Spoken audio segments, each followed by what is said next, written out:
सभी को प्रणाम, सभी को राधे राधे। कैसे हैं आप लोग? उम्मीद करती हूँ सब सुखी होंगे और स्वस्थ होंगे। आज माँ सरस्वती की विदाई हो रही है। देखिए स्कूल में पूरा फंक्शन चला है, मैंने भी अबीर गुलाल उनको लगाया, आशीर्वाद लिया। माँ सरस्वती हम सबको विद्या और ज्ञान देने वाली है, देती है, ऐसा हमारे शास्त्रों में कहा गया है। वो ही बुद्धि को भ्रष्ट भी करती है और ज्ञान भी देती है। इंसान का जब विनाश करना होता है तो माँ सरस्वती ही उनकी बुद्धि को भ्रष्ट कर देती है और वो अपनी भ्रष्ट बुद्धि से भ्रष्ट आचरण करते हैं और अपना विनाश स्वयं कर लेते हैं। किसी को कुछ करने की ज़रूरत नहीं है। और अगर आप माँ सरस्वती की आराधना किए हैं, करते हैं, विनम्र स्वभाव के हैं, तो माँ सरस्वती आपको ज्ञान का भंडार देकर आपको विद्वान भी बना देगी। तो आपको सोचना है कि माँ सरस्वती से आपको लेना क्या है।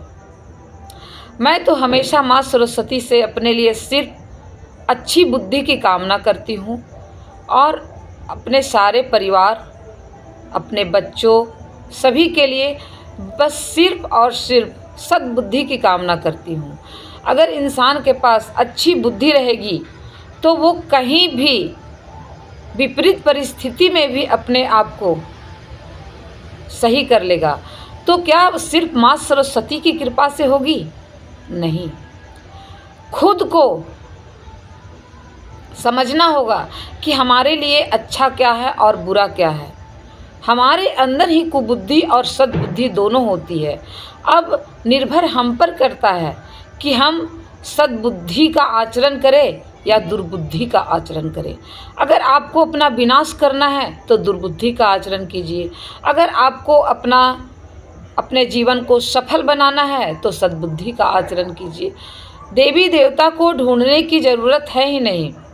मैं तो कबीरदास को समझती हूँ कि सारे देवी देवता हमारे शरीर में ही हैं। बस आपको दानव को निकालना है या देवता को निकालना है। देवता भी आप हो और दानव भी आप हो।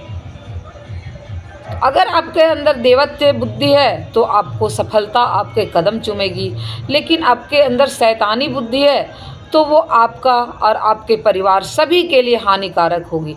तो सबसे पहले अपने जबान पे नियंत्रण रखो। ये जो जबान है ना, यही कुबुद्धि और सुबुद्धि का कारक है।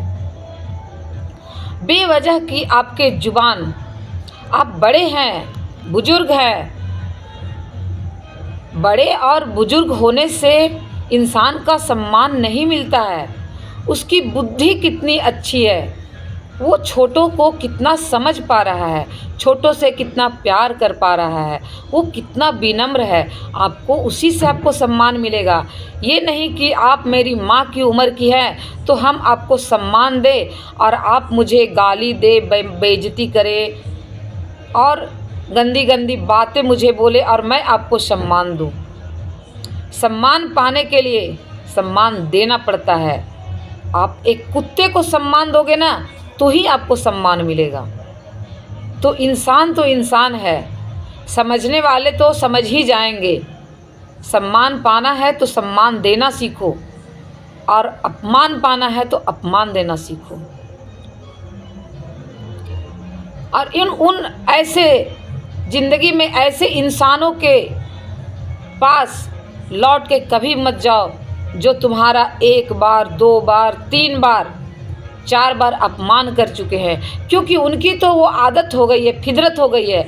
वो फितरत उनकी कभी नहीं बदलेगी, क्योंकि वो आपको आपके नज़रिए से नहीं देख रहे हैं, वो आपको अपने नज़रिए से देख रहे हैं।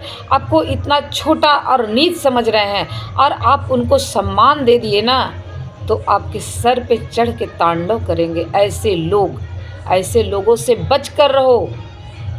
ये आस्तीन के सांप होते हैं। ये ऐसे मौके पर डसते हैं ना कि जब आप सबसे गंभीर परिस्थिति से गुजर रहे हो।